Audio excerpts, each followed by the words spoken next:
Hello everybody and welcome to My Hero Academia Season 4, Episode 13, I almost missed an I there, 13 anime review.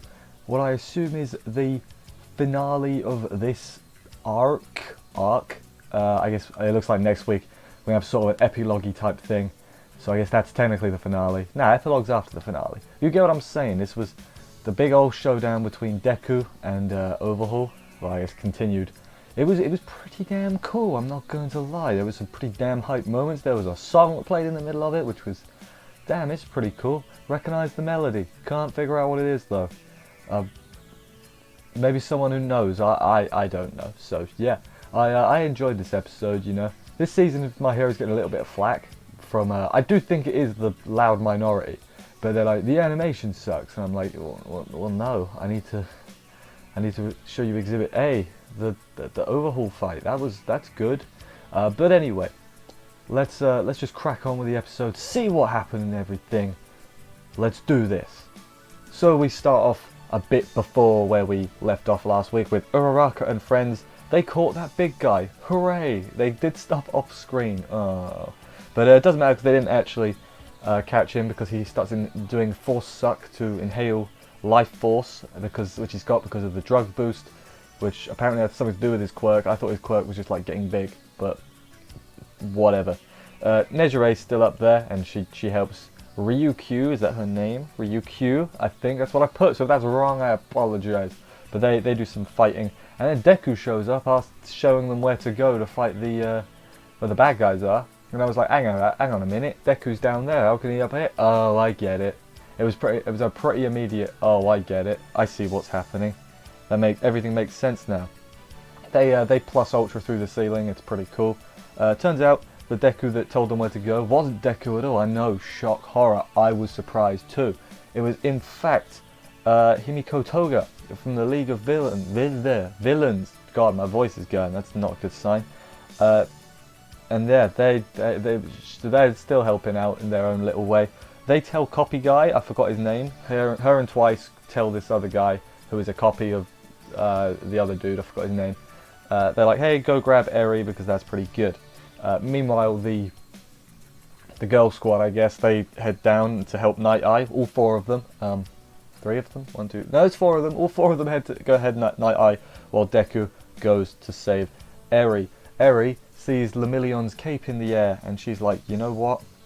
I should probably stop resisting saving right now. No, it is good. I'm what's the word? Not doing a very good job of explaining it, but that's fine.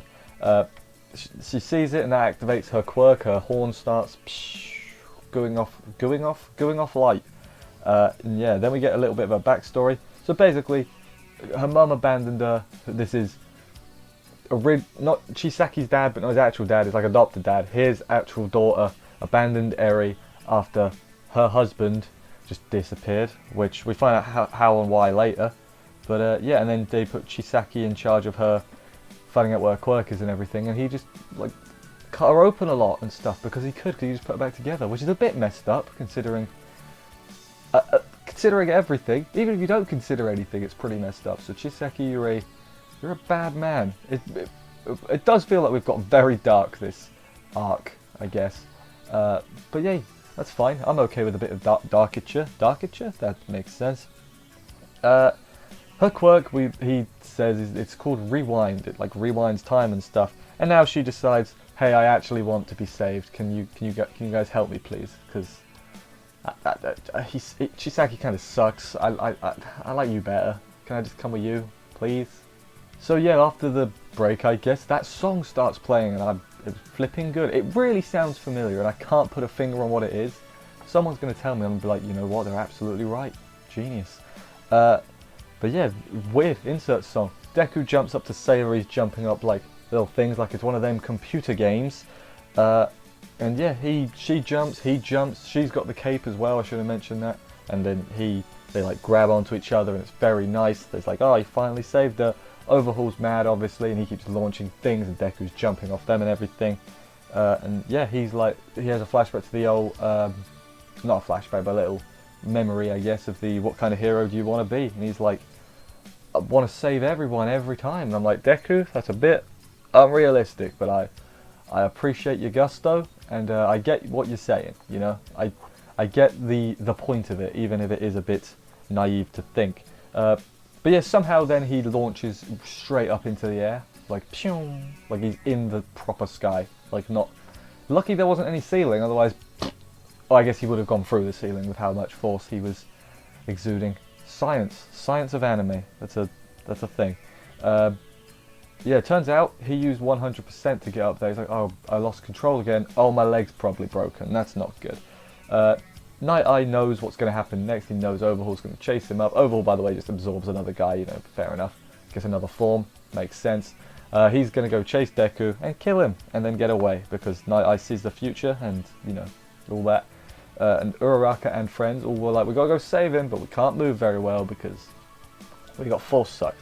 Yeah, and then they're like, we can't just do nothing, damn it. And Night Eye's like, alright, you go save Mirio, he's probably over there, and he's just a regular person now, he can't lift rubble.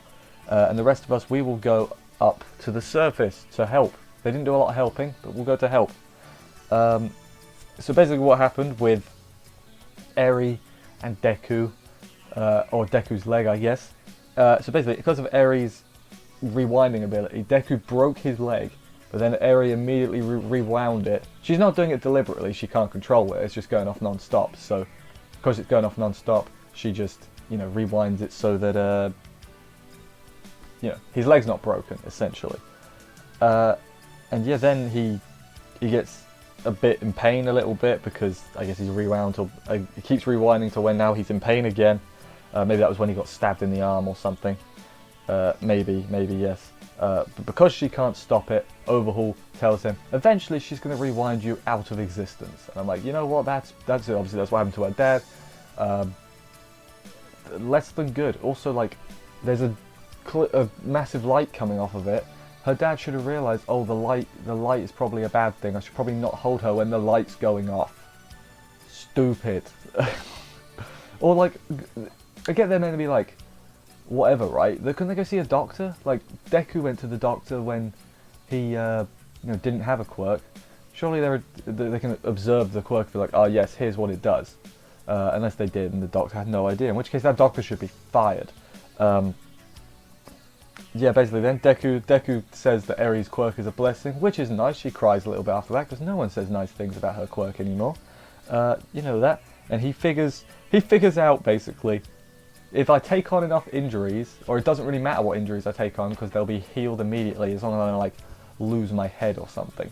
So he's like, alright, I won't disappear as long as I progress my body forward enough via injury so it can't keep going back. Because it'll be like boop, boop, boop, boop, like that, as opposed to... Does that make any sense? I like to think that made sense, but I'm not very good at explaining lore. Is it lore? It's sort of... It makes sense, I swear. Deku then just straight up goes Super Saiyan, and don't tell me he doesn't. 100% all for one, one for all. Said the wrong one, not good. And his hair's like... his hair's floating, like Super Saiyan and all that. And then Chisaki's like, how you can't do anything. She's just an asset. And I'm like, that's just a person, damn it. She is daughter of the century. I will fight you myself. I won't actually. Deku will fight you himself. And he does, yeah. Deku does a big old kick. Like that. Quick checking in with the League of Villains. Toga's like, damn, Deku.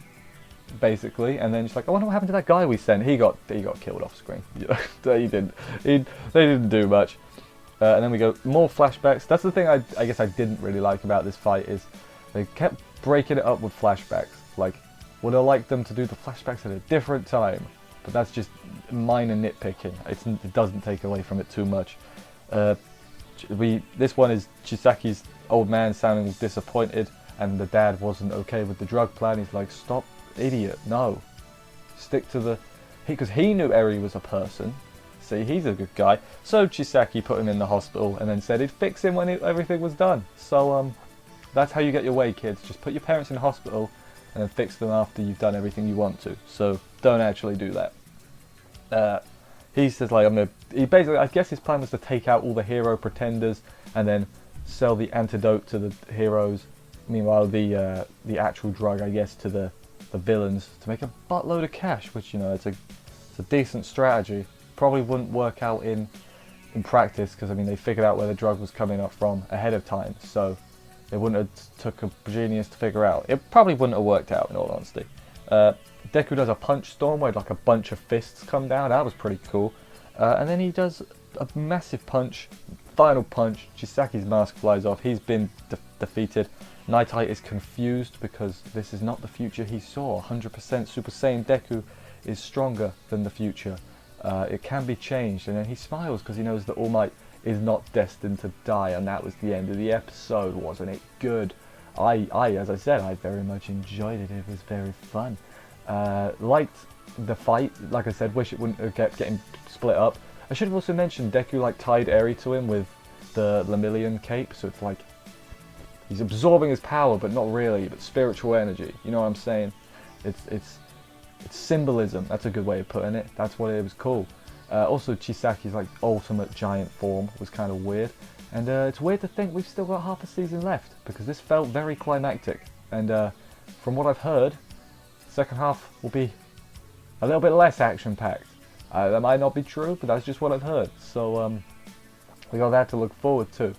As I said, next week looks like it's going to be a epilogue episode with, I guess, the fallout of the incident, everyone's injuries and whatever. Hopefully no one dies, because, you know, that would be a right kick to the teeth, you know. League of Villains will probably report back into Shigaraki as well. It's like, we did it, they're all dead. Or not dead, they're all in custody. Maybe the original leader will wake back up because Overhaul's been defeated now. I don't know. I don't really know. Anyway, I guess I'll wrap this up here. I can't... Oh god, my voice is going. I guess I will wrap this up here. Thank you everybody for watching this review. I hope you enjoyed it. If you did, subscribe and stuff for more reviews, likes and comments as well are always appreciated. There's also a main channel with other stuff on it. Check that out. I will see you next week for another episode of this. And bye guys!